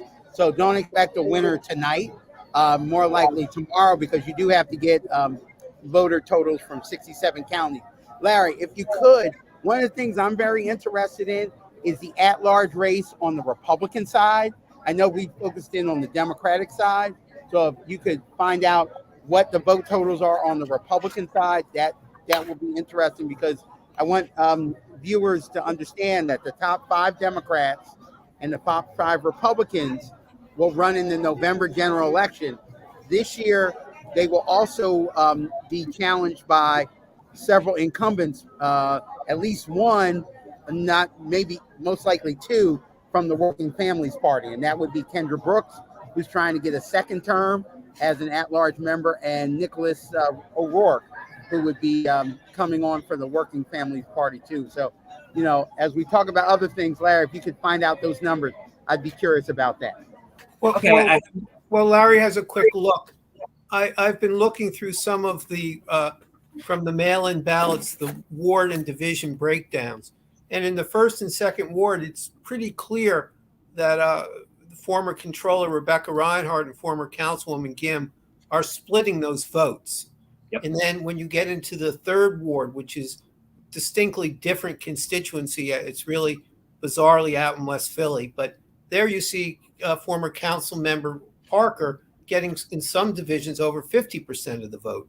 So it looks, at least from the wards, the more progressive wards, the wards where you have State Senator Saval, who is a progressive and got elected there. In his wards, it looks like from the mail-in ballots that Ms. Reinhardt and Ms. Gim are splitting those votes, and Ms. Parker's getting almost nothing. And surprisingly, in some of those, maybe not so surprisingly, but at least to me, in some of those areas that are usually thought of as progressive, Mr. former Councilman Dom is doing reasonably well as well. So I think that's just something we're going to get a chance to look at, not tonight, but before we get on the air tomorrow, we can do a breakdown of which wards did the candidates do best in, which divisions did they do best in, and we can kind of map that with the census tract data of the racial makeup and the income makeup of those wards and get a sense of who was voting for who and whether the effect of Michael Cord and Mark Lamont Hill was able to break through. These are 2 African-American intellectuals who have been very publicly endorsing Ms. Gim and saying that, and again, I'm going to try and quote them exactly, saying their concern is about an agenda that helps African-Americans and not the color of the candidate's skin. And we're going to get a chance, I think, tomorrow to see how well received that message was and whether it was a successful way to talk about these things. Okay. And Vincent, to answer your question, this is kind of what I would have thought for the Republican council at large. In first place, Mary Jane Kelly with 18.3%. Second place, Drew Murray with 18.2%. Third place, Jim Hasher with just about 18%. Fourth place, Frank Cristinzio with 17.3%. Gary Grisafi with just about 15.8%. And in sixth place, Sam Oropeza with about 11.5%. So that's where we are at council at large on the Republican side. There are no contested. And Larry, I think with the Republicans, the question is going to be, will any of them be able to be moderate enough to appeal to Democrats to win one of the teams, right? I mean, a lot of them have, and I'm going to say this to be nice, have drunk the Donald Trump Kool-Aid in order to win the Republican primary. Will any of them be able to appeal to enough voters in November where we can have one of them win an at-large seat? I truly, truly think that we can make history in November where for the first time in history, there is not at least one Republican at-large member. I really think come November, we could possibly have 5 Democrats and 2 members of the Working Families Party that are the 7 large members. And the 10th district could go to a Democrat as well. It's a possibility, Vince, and I think you're absolutely right about that. And not a remote possibility, but, a 50-50 toss-up possibility, I believe. I think it's that close. I'd like to go back to the mayor race numbers right now. And, are we surprised? Is there any surprise at the moment that former council member Alan Dom is about a half a point ahead of former council member Helen Gim in these mail-in ballots? Does that surprise anybody? Not really. Not really, because as Victor pointed out, a lot of folks are still dealing, with the coronavirus. At least, in their own personal lives. So I'm not really surprised. I'm not as learned, I think, as Denise. I am surprised. But a lot of it's based on who I think is using the mail-in ballots. My experience in prior elections is it's mostly people who feel more comfortable using writing, people who feel more comfortable trusting the government, people who feel more comfortable filling out forms and responding. So I've not seen it as skewing primarily towards age. I've seen it skewing more primarily towards a socioeconomic status. Now, that, of course, is based on my limited experience. I, like everyone else, come to conclusions based on my vantage point, who I talk to and who I see. So it may prove that the people I'm seeing are the anomalies and not the norm. But I don't have the personal experience of seeing a lot of working people who are struggling with the lack of education or struggling with trusting the government to decide to use mail-in ballots. I find that it tends to be people who are better educated and have more of an ability to read and write who are using that. But again, that's my vantage point from working for candidates or for issues for the last couple of years. Vanessa, what do you think?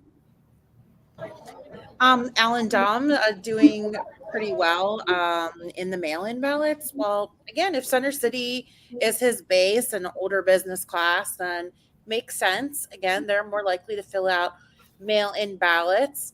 Again, is he doing well at in-person voting across the city? I think we debated that, right? Like his ability to be able to actually mobilize voters to get to the polls. And so that remains dubious. Although, again, he's qualified. He was not really had a lot of scandal in his campaign. So I expected him to do well and be in the top 4 with the 3 women but I'm still skeptical to see how he'll do with in-person voting, and all citywide. Right now, if you look at the ward breakdown, Rebecca Reinhardt's doing pretty well, and so is Helen Gim. But we'll see. Again, these are just mail-in ballots. And I agree with Lance. It does take some skill and some literacy and also planning in advance to do a mail-in ballot. These are more intentional voters. Again, you can't just grab a mail-in ballot and not really be clear on what you're going to do. So these tend to be people who spend a little bit more time researching. Also, people show up to the polls, as Aubrey Morgan, when you interviewed her in the video earlier, she said there's people coming to the polls undecided. And so with mail-in ballots, you do have to spend more time researching. You have more time, right? As soon as you get it, you can, spend time with it. So I do think that there are more educated and more literate people filling out mail-in ballots. People whose primary language is English also tends to fill in mail-in ballots. So we'll see. This might just be an anomaly because the mail-in ballot voter is so distinct. But we'll have to wait and see what the other precincts say when those results start coming in. I suspect he'll maybe be a little bit further away than some of the women candidates. Larry, looking at the numbers, I was looking at the Alan Dom numbers on my phone. He's only up by about 250 votes over Helen Gim in the mail-in. So that's not a huge gap, but I am surprised. The thing that's surprising me is that Sherelle Parker is second with the mail-in ballots. I always thought Rebecca Reinhardt was going to do well, but Sherelle Parker being second with mail-in ballots could help her cause a lot when we go to the actual machine count later tonight. I'm going to say this. If Helen Gim is in third place by the end of the vote count for mail-in, she might not win this race. I'm still thinking that she has a really strong chance at Helen Gim, but seeing these mail-in numbers come in is making me think that Rebecca Reinhardt could win this thing. This has been an election about change. People have talked about change. So that could be he could be the change agent that people are looking for, and also versus Sherelle, who's more of the establishment candidate. And remember, she's been gaining momentum, and like a horse race, she's coming from the outside, coming really close to victory. So I think it's going to be very interesting once these numbers are counted and see what happens with the actual machines from the city.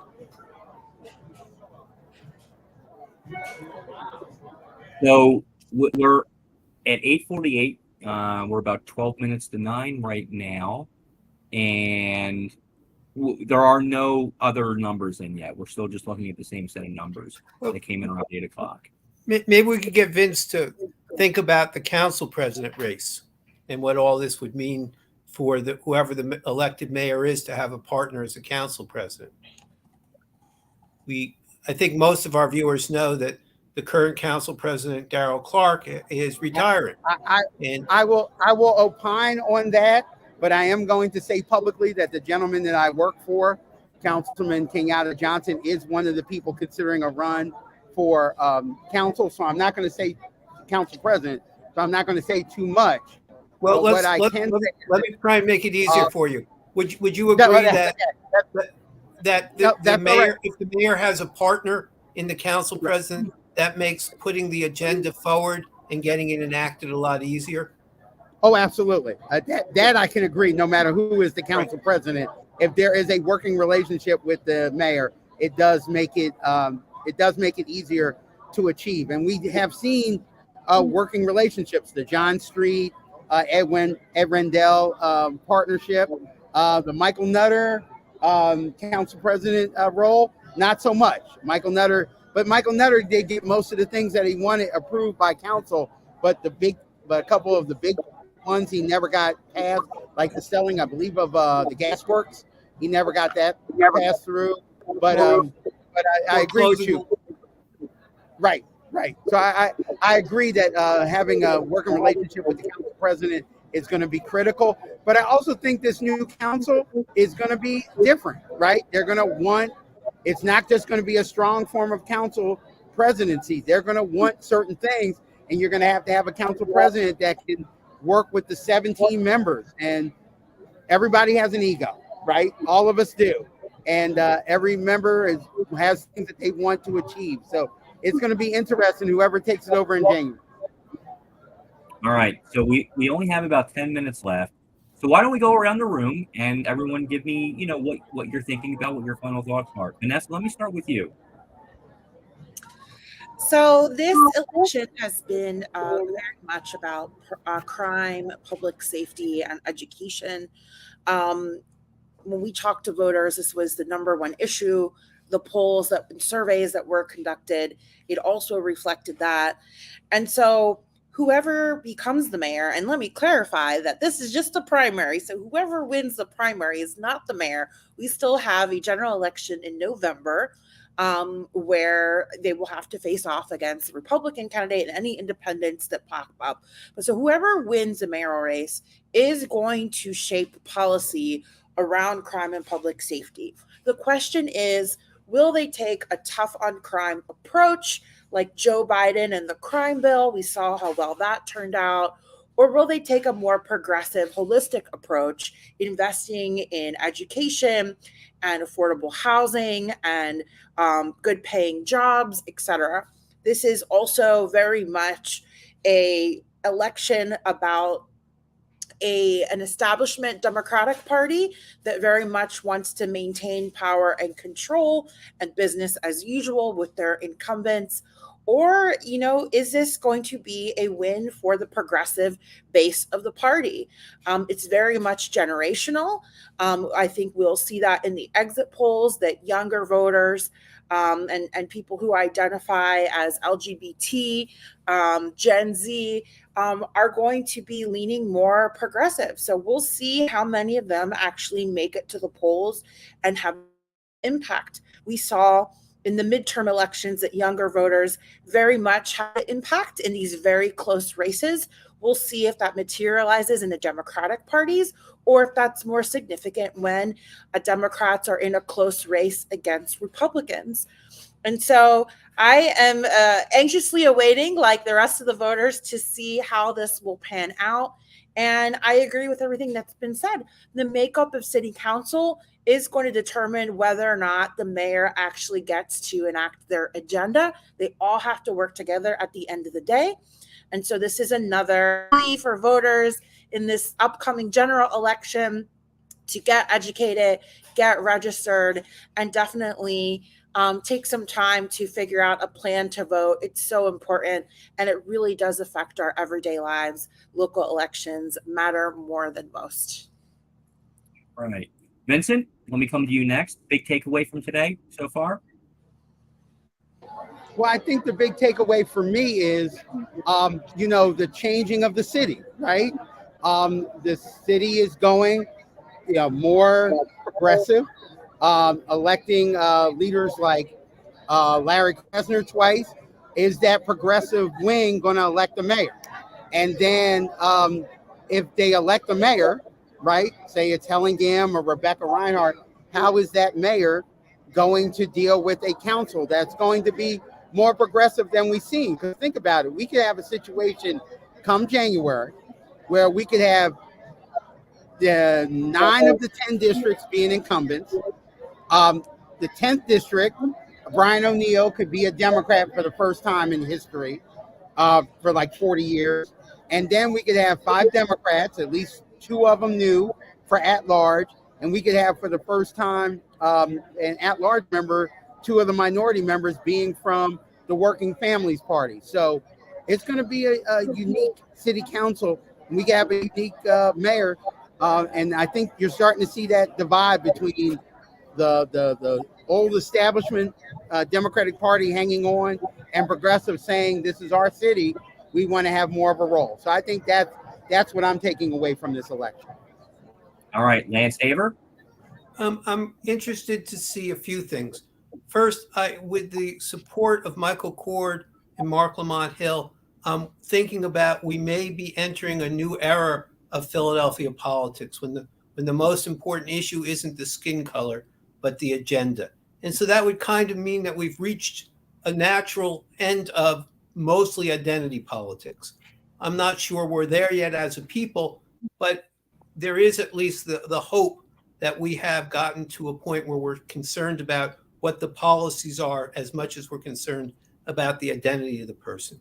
The second is, I think Vanessa and Vince already said, we're really looking at a transition from the old Democratic City Committee to a new Democratic City Committee. I have tremendous respect for Bob Brady, but he is at a point in his life where I don't think we can expect many more elections from him.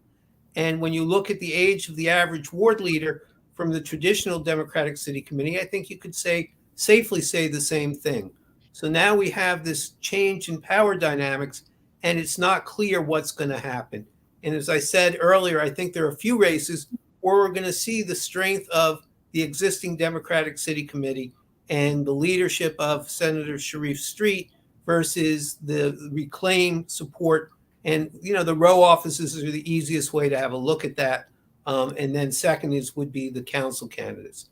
And the third is, how likely are we to actually get the change that I think most of us believe is necessary and most of us want?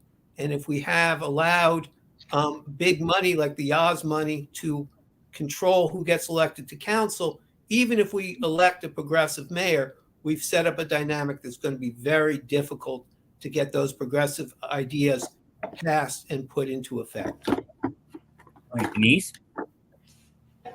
Well, the one thing that I would hope that Philadelphians do, no matter who wins this race, no matter what goes on, be specific in your ask.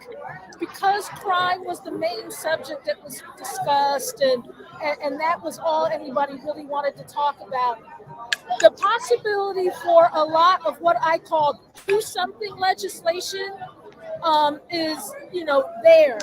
So I really need for people to be specific in what they want from their government. Because if you're not specific, you get things like the 1994 crime bill. And I see that as kind of the direction Philadelphia might be going in, depending on the next mayor and council. We have a couple comments here. Superman from North Philly, forgive me if I pronounce that wrong, says very low turnout in his ward and says representation matters, and he's absolutely right. Tahu Chappelle, and again, please forgive me if I pronounce that wrong, believes it's going to be a very close election, and I think he's also he's right about that. And we'd also like to thank Kevin Lockett 215 for commenting, and please feel free to join us tomorrow night as we continue our election coverage. Please comment again and enjoy the show. The last thing I'll say is my key takeaway from here is a couple of things. City Council, the incumbents are doing as well as we could have expected at this point, I think that's a good thing for them. And I think if you're Helen Gim, you're probably a little disappointed right now. If you're Alan Dom, Cheryl Parker, and Rebecca Reinhart, especially Cheryl Parker, you're probably feeling pretty good right now. And we're going to see if those numbers hold up. So I'd like to thank all of our guests tonight. Vanessa, as always, and Vincent Thompson for being with us. Hopefully you'll both be able to come back tomorrow night as we maybe will have some further results. We know we're going to have some more results, but we don't know exactly where. But we want to thank you all. Thank everybody for watching and listening. And we will be back tomorrow at 6 p.m. on Hall Monitor.